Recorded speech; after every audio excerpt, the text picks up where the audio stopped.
Hello everyone, this is the third lecture on limits. So, in the last lecture, towards the end of the last lecture, we started discussing about infinite limits. So, let me continue with that. So, let me recall what do we mean by infinite limits.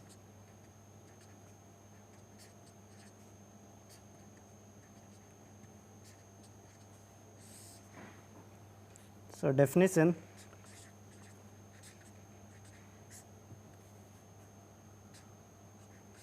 We say that limit of f of x as x approaches a is equal to infinity if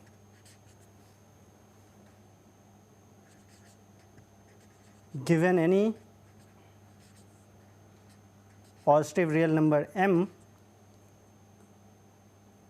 there exists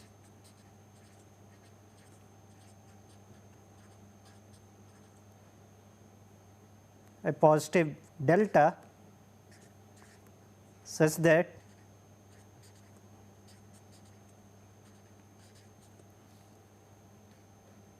f of x is bigger than m whenever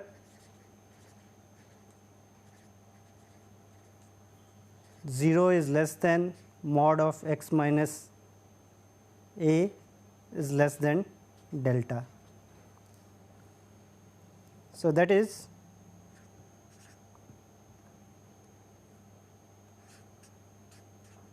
f of x can be made arbitrarily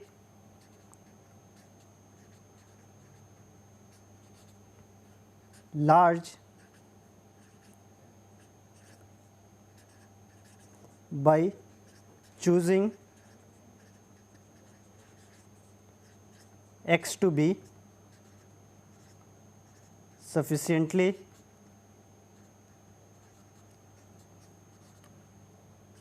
close to a, but not equal to a. So, let us try to understand this with an example. So, for example, consider f of x is equal to 1 by x square, and this function is not defined at x equal to 0, but it is defined for all x non-zero. Now, let us ask what is the limit. So, what is limit of f of x as x approaches 0? So, what we see is that 1 by x square, if I take x to be a very small positive or negative real number, then 1 by x square becomes a large positive real number. So, the claim is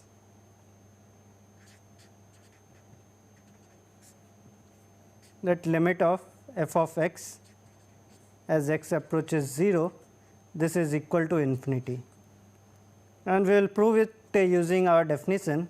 So, to show this, what we have to show is that given any m positive, we have to find a delta.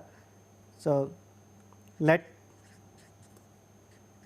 m greater than 0 be given,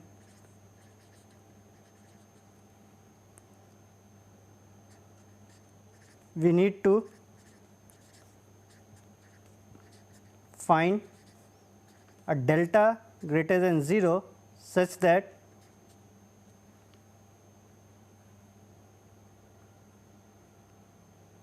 if x minus 0 mod is bigger than 0 and less than delta, then f of x should be bigger than m. Now, what is f of x? So, but f of x bigger than m, this means that 1 by x square we want to be bigger than m, which is equivalent to writing that x square is less than 1 by m, and which is equivalent to mod x less than 1 by root m.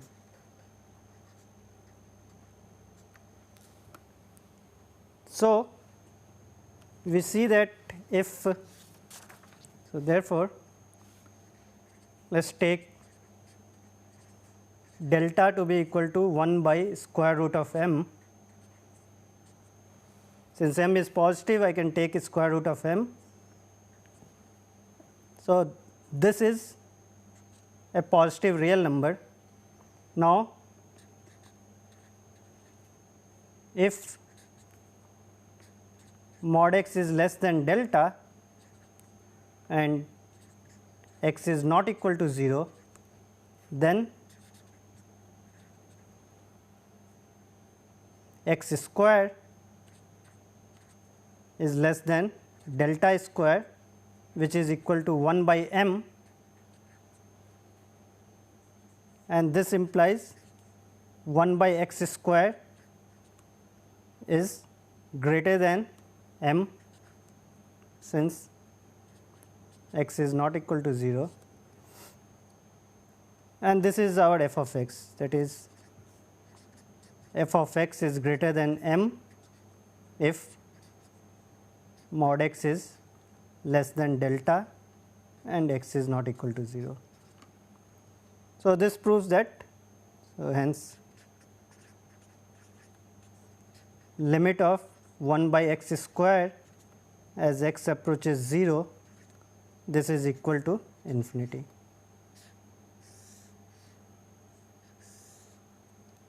So, as we have seen that we can define the left hand and right hand limit. So, similarly in definition we can define the left hand or right hand limit to be infinity, which will mean that so we say limit of x going to a minus f of x is equal to infinity, or respectively limit of x going to a plus f of x, which means the right hand limit is equal to infinity if given any positive real number m, there exists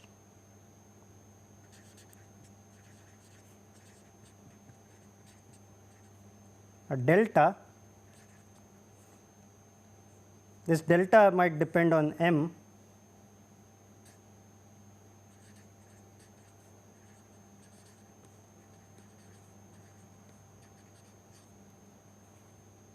this is positive, such that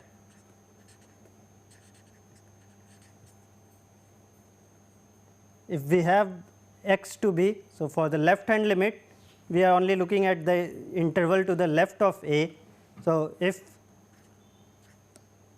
x is less than a and greater than a minus delta, this should imply that f of x is greater than m, and for the right hand limit respectively, if x is bigger than a and less than a plus delta, then f of x should be bigger than m. So, for example, for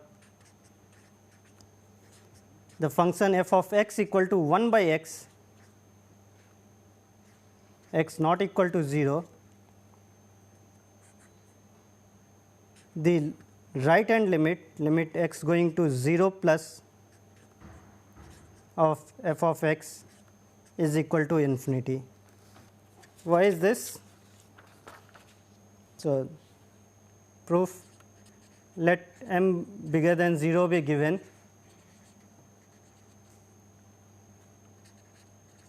we have to find a delta positive such that if x is greater than 0 and less than delta, this should imply f of x equal to 1 by x, this should be greater than m. So, what should be delta here? So, let delta to be equal to 1 by m. Since m is a real number, positive real number, this delta is a positive quantity, and then if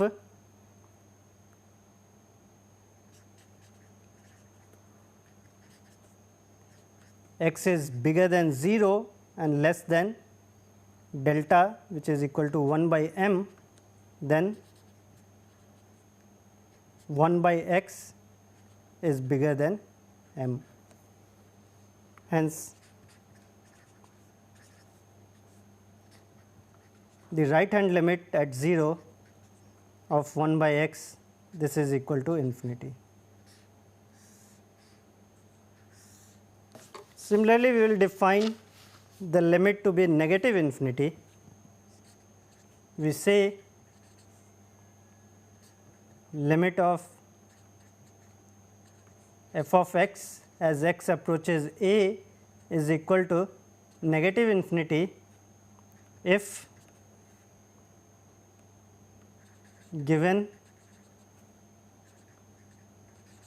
any negative integer. So, any n less than 0, there exists a delta positive. Again, delta can depend on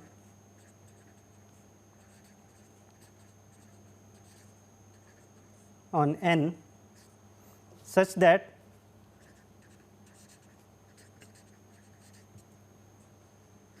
f of x should be less than the given negative number whenever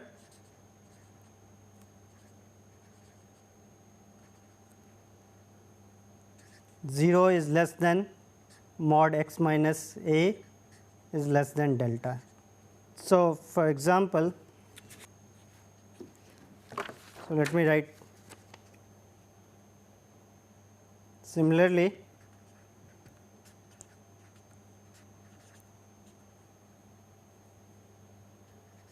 We can define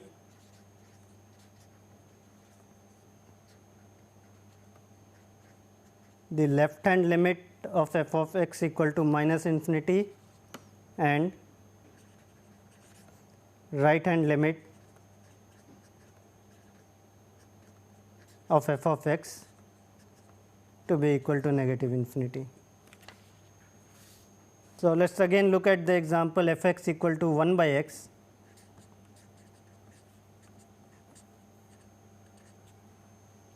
So, we have seen that the right hand limit of this f of x at 0 is equal to infinity.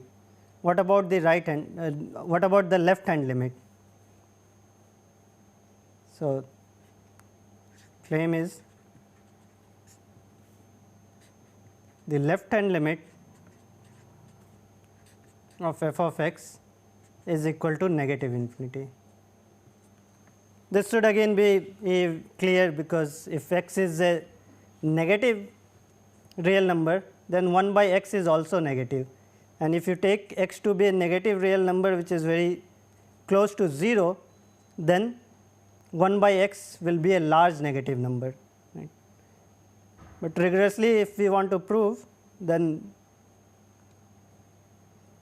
let n less than 0 be given, then you have to find delta such that if so let me write quickly. So, take delta to be equal to minus 1 by n.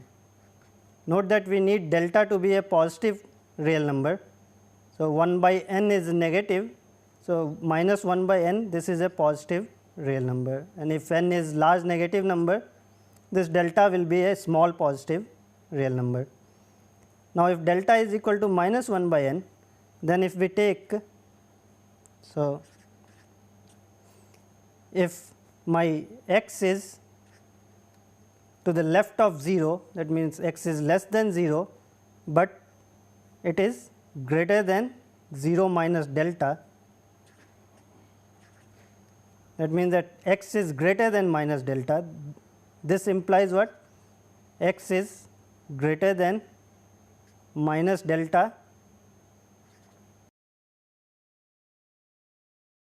which is equal to plus 1 by n. Okay, so, if we have x to be a negative number and greater than minus delta, then x is greater than 1 by n. Note that this 1 by n is, this is negative. So, this implies that minus x is less than minus 1 by n, and since x is less than 0, minus x is greater than 0, and now this minus x, this is positive. So, this implies that 1 by minus x, this should be greater than minus n, and which implies that 1 by x should be less than n. So, if x is less than 0 and greater than minus delta, then f of x equal to 1 by x, this is less than n. Hence, the left hand limit of f of x is equal to minus infinity.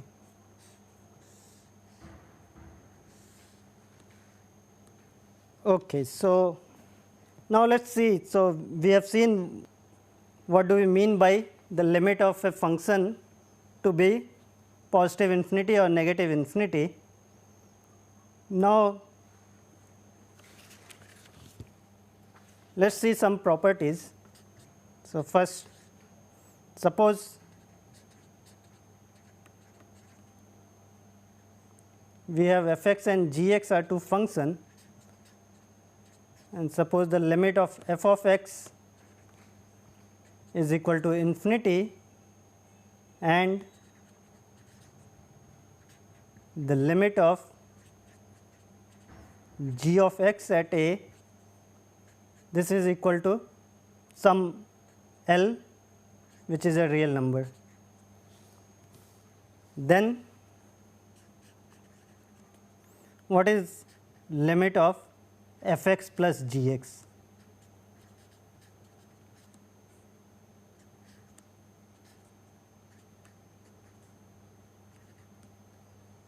So, this again must be equal to infinity. So, if we have the sum of two functions where the limit of one function is positive infinity and the limit of the other function exists and is finite, then the limit of the sum has to be infinity. So, to remember this,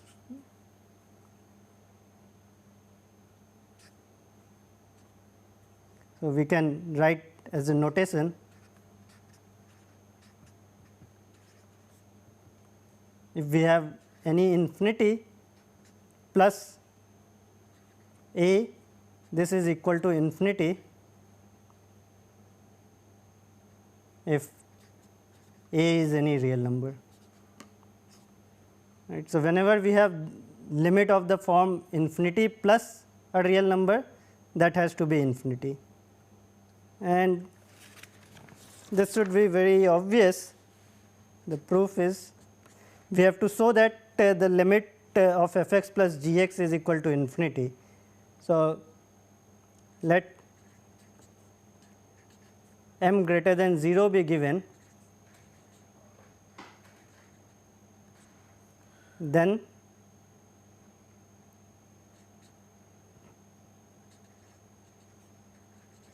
we need to find a delta positive such that mod x minus a less than delta and x not equal to a. This should imply f x plus g x should be greater than m. But we are given that the limit of f x is infinity and limit of g x is L. So, since limit of g of x is equal to L, by the definition of this limit, we know that there exists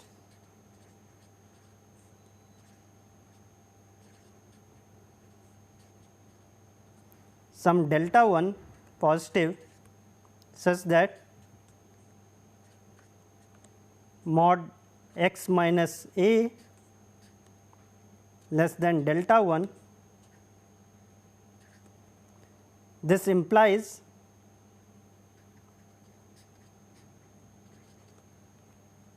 that mod of g of x minus L is less than 1. So, note that what we are doing is here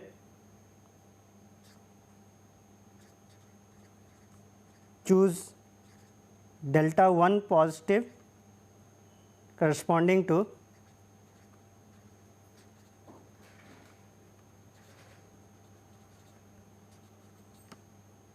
epsilon equal to 1.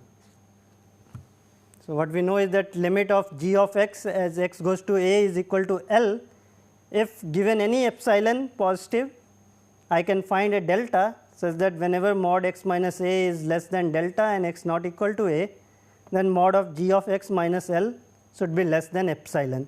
So, in particular I have chosen epsilon to be 1. So, mod g x minus L is less than 1. So, therefore,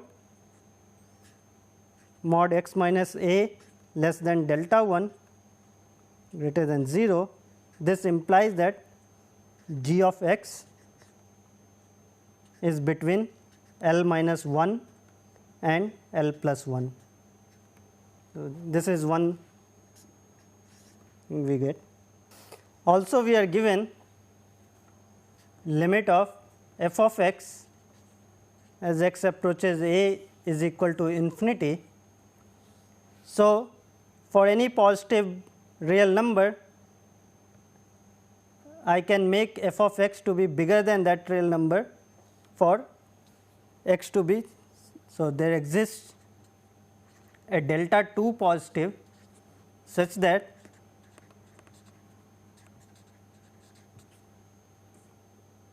f of x is greater than, let me write here m1 and I will write what this is later. So, f of x is greater than m1 whenever mod x minus a is less than delta 2 and greater than 0. So, now what happens is we have to look at f x plus g x. So, if we take delta to be minimum of delta 1 and delta 2, which is again a positive quantity since both delta 1 and delta 2 are positive, then mod x minus a less than delta and greater than 0, this will imply that f x plus g x. So, because mod x minus a is less than delta, which is less than delta 2, f(x) is greater than m1 and mod x minus a is less than delta 1 also. So, by 1 this is 1, this is 2. By 1 g of x is greater than, we know, L minus 1. So, but what we want is that we want f of x plus g of x to be greater than m, where m was the given positive number. So, let us write this is equal to m, this is by 1 and 2. So, what should be our m1? m1 is equal to m plus 1 minus L. So, if I choose m1 to be equal to m plus 1 minus L, then we can make f of x to be greater than this m1 whenever mod x minus a is less than delta 2. So, hence the limit of f x plus g x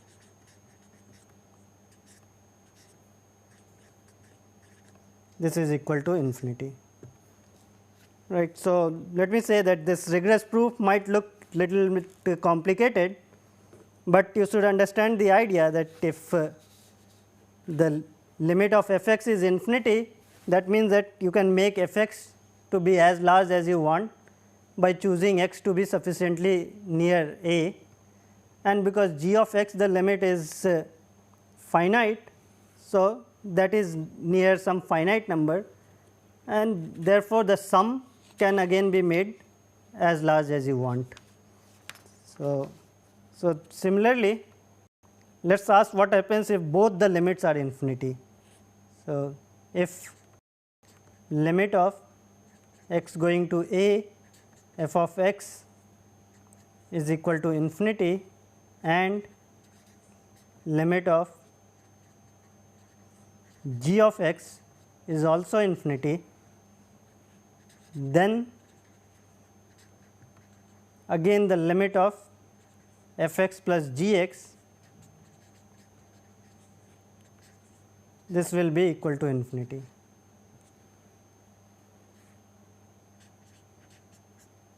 Again the proof is, let m greater than 0 be given, then let me write quickly. So, there exists delta 1 greater than 0 and a delta 2 greater than 0, such that mod x minus a less than delta 1 greater than 0. This imply f of x is greater than, let me choose half of m, m by 2, and if mod x minus a is less than delta 2, then since g of x the limit is also infinite, I can make g x to be bigger than m by 2 for this, and then by taking, so take delta equal to again minimum of delta 1 delta 2, this is positive, then mod x minus a less than delta greater than 0, this implies f x plus g x has to be greater than m by 2 plus m by 2, which is m. So, therefore, the limit of the sum is again infinity here. Similarly, you can ask, suppose limit of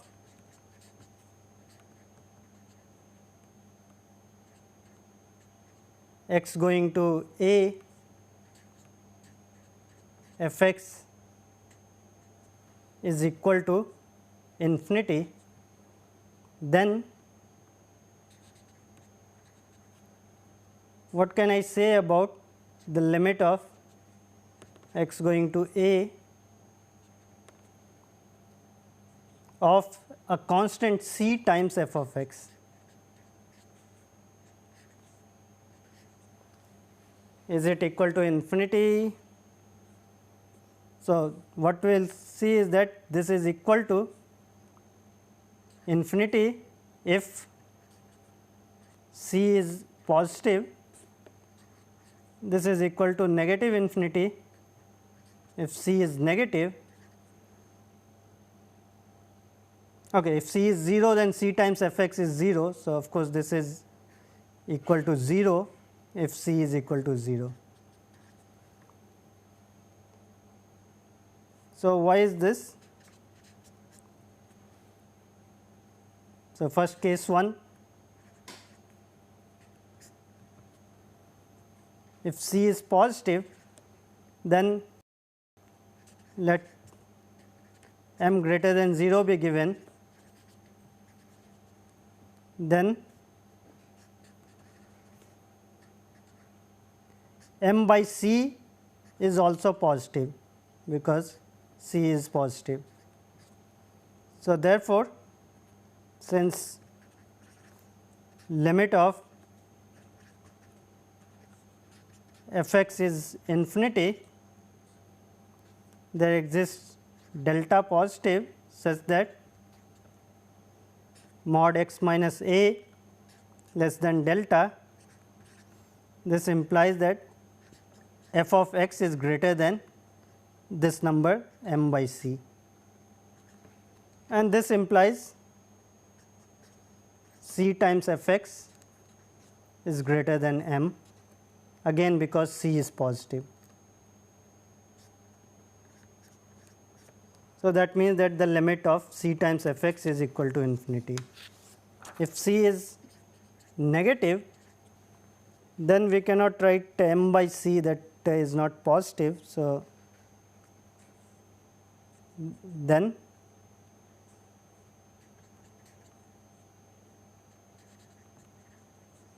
minus c becomes positive, and therefore,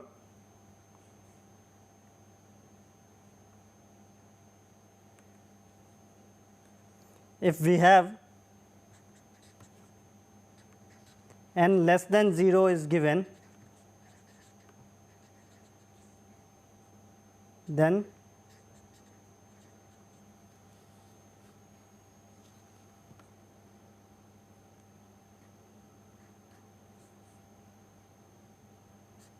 if I write n by c, this becomes, so if I write n by minus c, this is again negative because n is negative and minus c is positive. So, n by minus c is a negative real number, that is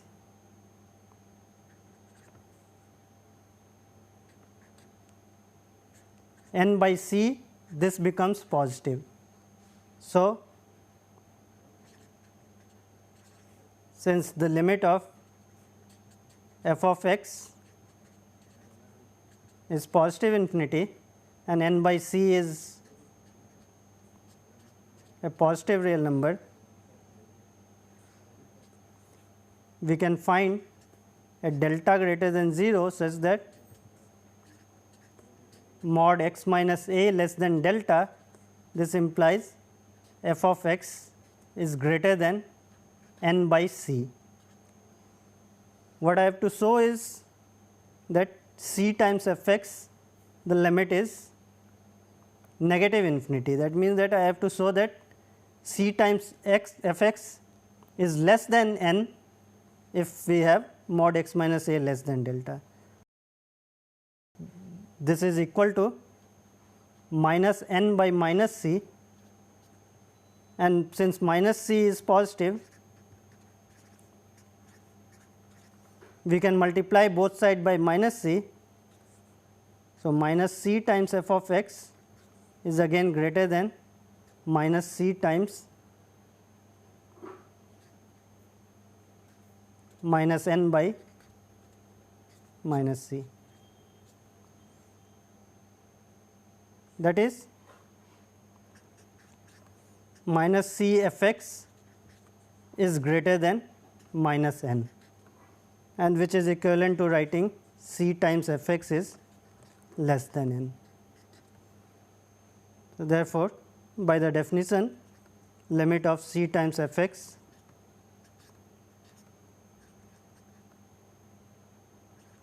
is equal to minus infinity. And the last case, of course, for c equal to 0, c times f x is equal to 0 for all x,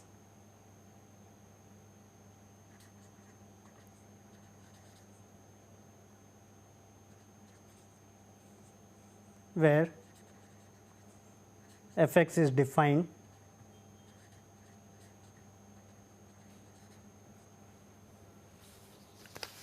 and so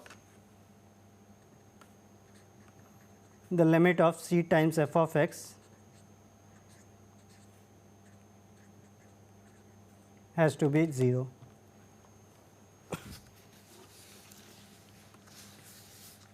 Right. So, here you have to just be careful whether the constant is positive or negative to say whether the limit will go to positive infinity or negative infinity. Similarly,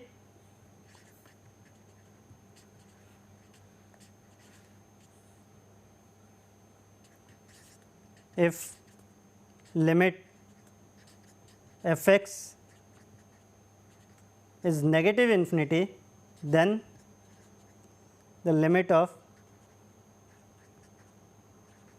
c times f of x, this will be equal to negative infinity if c is positive, this will be positive infinity if c is negative, and 0 if c is 0. Okay, so we have seen that if we have sum of f x and g x, then we have some rule for the limit even if the limit is infinity. But one thing we haven't seen, so what can we say about limit of f x plus g x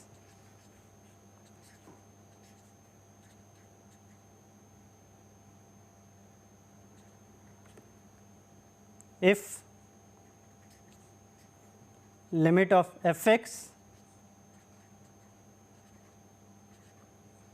is infinity and limit of g of x is minus infinity. So, in this case what is happening is that f x is approaching infinity and g x is approaching negative infinity. So, it is of infinity minus infinity form.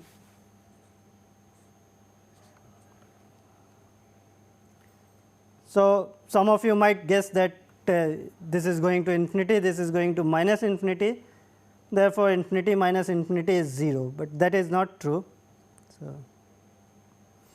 So, let us see by some example. So, examples.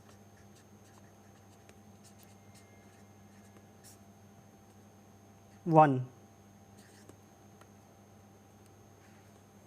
let us take f x to be equal to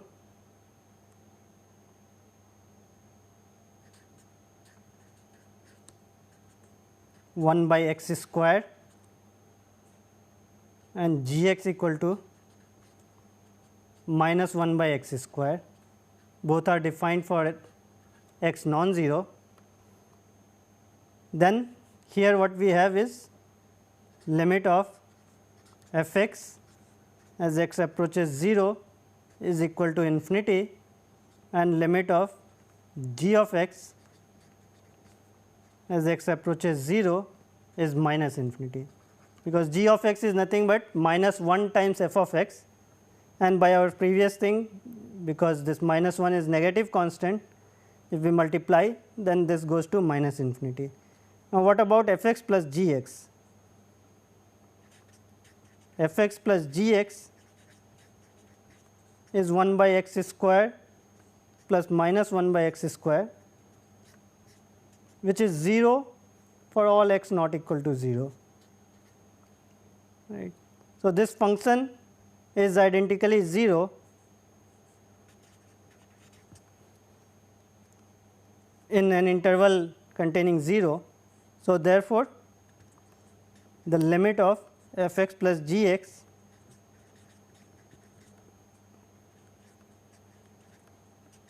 is equal to 0. So, you might be tempted to think that this is always true, but let us see second example. Let us again look at f x equal to, now I will take f x to be equal to 1 plus 1 by x square and g x is equal to minus 1 by x square, and both are defined for x not equal to 0. So, if we look at limit of f of x as x approaches 0, this is again the limit of the first function 1, this goes to 1, and the limit of 1 by x square is infinity, and we have seen that if we have the limit of a function is a real number and another goes to infinity, then the sum is again infinity. So, this is equal to infinity limit of g of x, this is minus infinity, but what about f x plus g x, and here f x plus g x is equal to 1 or x not equal to 0. So, therefore, the limit of f x plus g x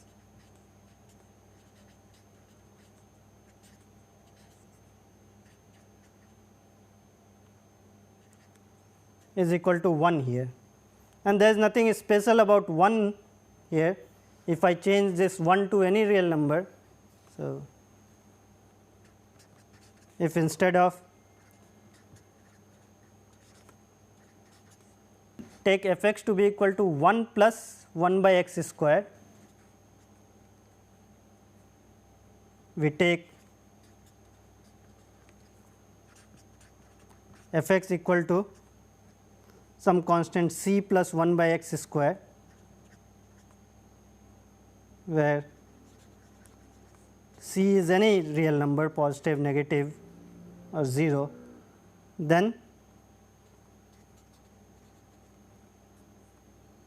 the limit of f x plus g x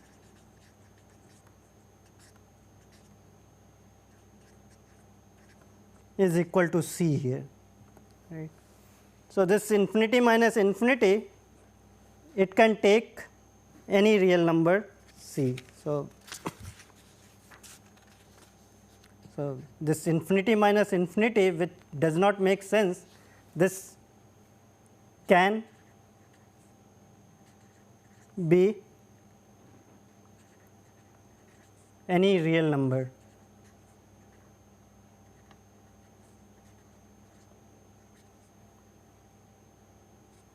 Also, so the question is, can it even be infinity or minus infinity? So, the answer is again yes.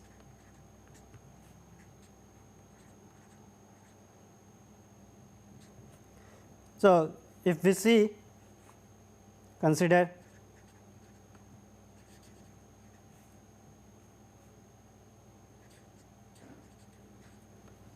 let us see f x and g x such that f x plus g x will be equal to infinity. So, if I take, this is again very simple to do.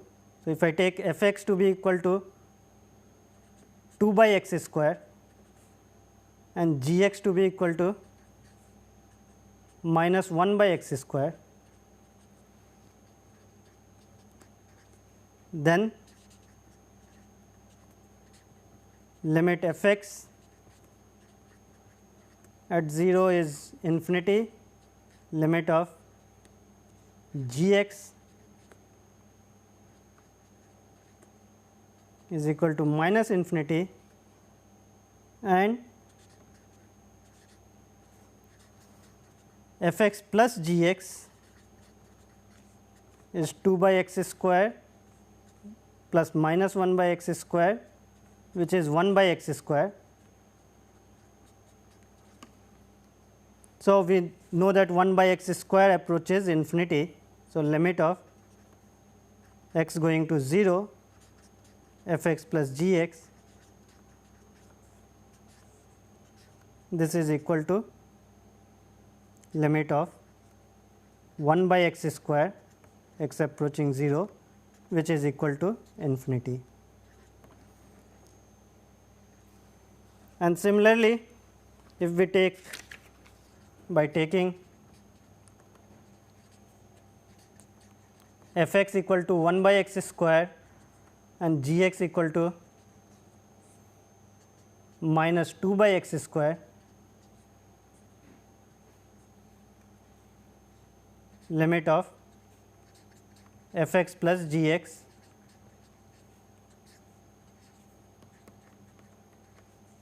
this becomes minus infinity, because here f x plus g x is minus 1 by x square. Limit of f x is infinity and limit of g of x is minus infinity. So, what we saw is that this infinity minus infinity can take anything. So, the conclusion,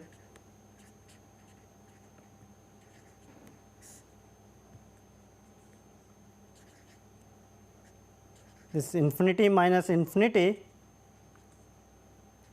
is an indeterminate form, which means that you cannot decide beforehand what this limit will be. So, if one is going to infinity and another is minus infinity, then the sum, it will depend from problem to problem what it is. It is an indeterminate form and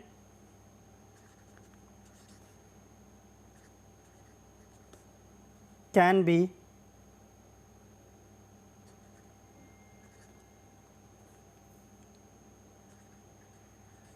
any real number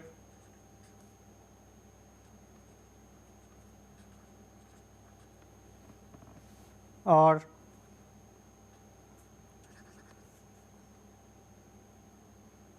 plus or minus infinity. So,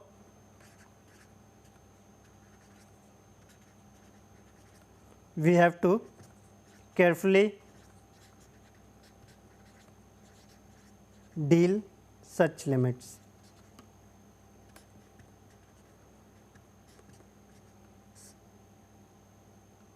Similarly, another thing is that okay, so properties for product of functions.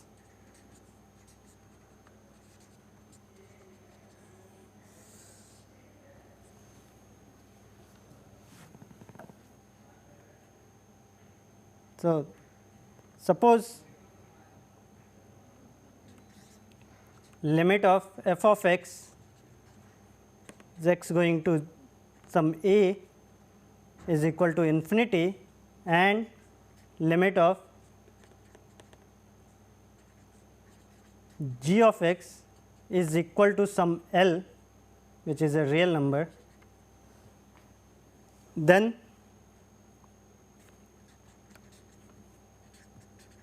what can I say about the limit of f x times g of x?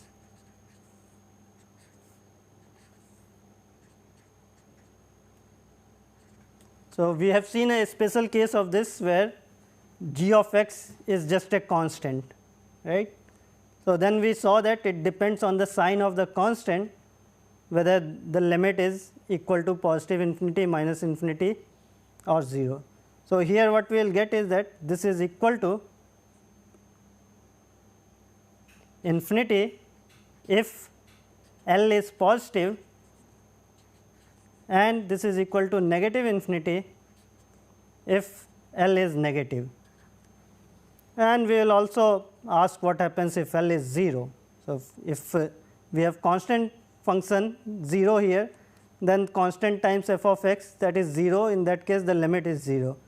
But if the limit of g of x is 0, then that is more critical. So, question, what if L is equal to 0? So, we will answer these questions in the next lecture, and we will also learn about limits at infinity in the next lecture. Thank you.